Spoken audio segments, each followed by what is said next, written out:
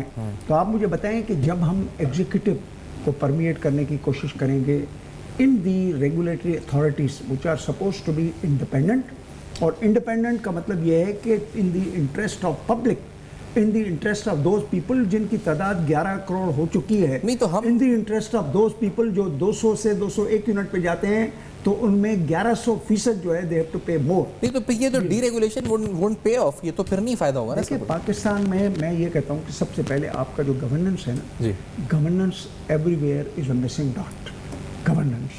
Governance میں آپ کی اکنامک مینجمنٹ کی گورننس بھی ہوتی ہے, گورننس میں آپ کی ریگولیٹری فریم ورک کی بھی ہوتی ہے, گورننس میں آپ کی جو ہے. لیکن اس کو تھوڑا سا ہم سے مطلب آپ اگر انڈسٹری رن کرتے ہیں یا آپ کوئی بھی چیز رن کرتے ہیں اور آپ کو یہ اپنی جو کاسٹ آف مٹیریل ہے تو اس کی آپ ایک چھوٹی سی دکان میں بھی آپ چیک کریں گے نا کہ آپ نے کتنے کا خریدا, اور اس کو ریٹس کو بھی آپ چیک کریں گے, ویریفائی کریں گے, اور 2 یا 3 کمپیٹیٹر سے بڈ لے کے پھر اس کو کریں گے. آپ جو میں نے آپ سے سوال پوچھا کہ آپ نے کہا جواب میں نو, اس کا مطلب یہ کہ جو ہم ڈیزل یا آئل جو بھی ہماری ریفائنری جو بھی آگے پرچیزنگ ہو رہی ہے, تو ہماری جو ریگولیٹری فریم ورک ہے اس کو نہیں پتا کہ کتنے میں ہو رہی ہے, کیا ہو رہا ہے, آڈٹ کوئی نہیں ہے, کوئی فورس ہی نہیں ہے, سرویلنس نہیں ہے. یہ مطلب ہے اس بات. دیکھیں at all if there are some references, جیسا میں نے ریفائنریز کی بات کی, سم ریفرنسز, تو اس میں ایگزیکٹو کا انفلوئنس جو ہے وہ آپ کو نظر آتا ہے.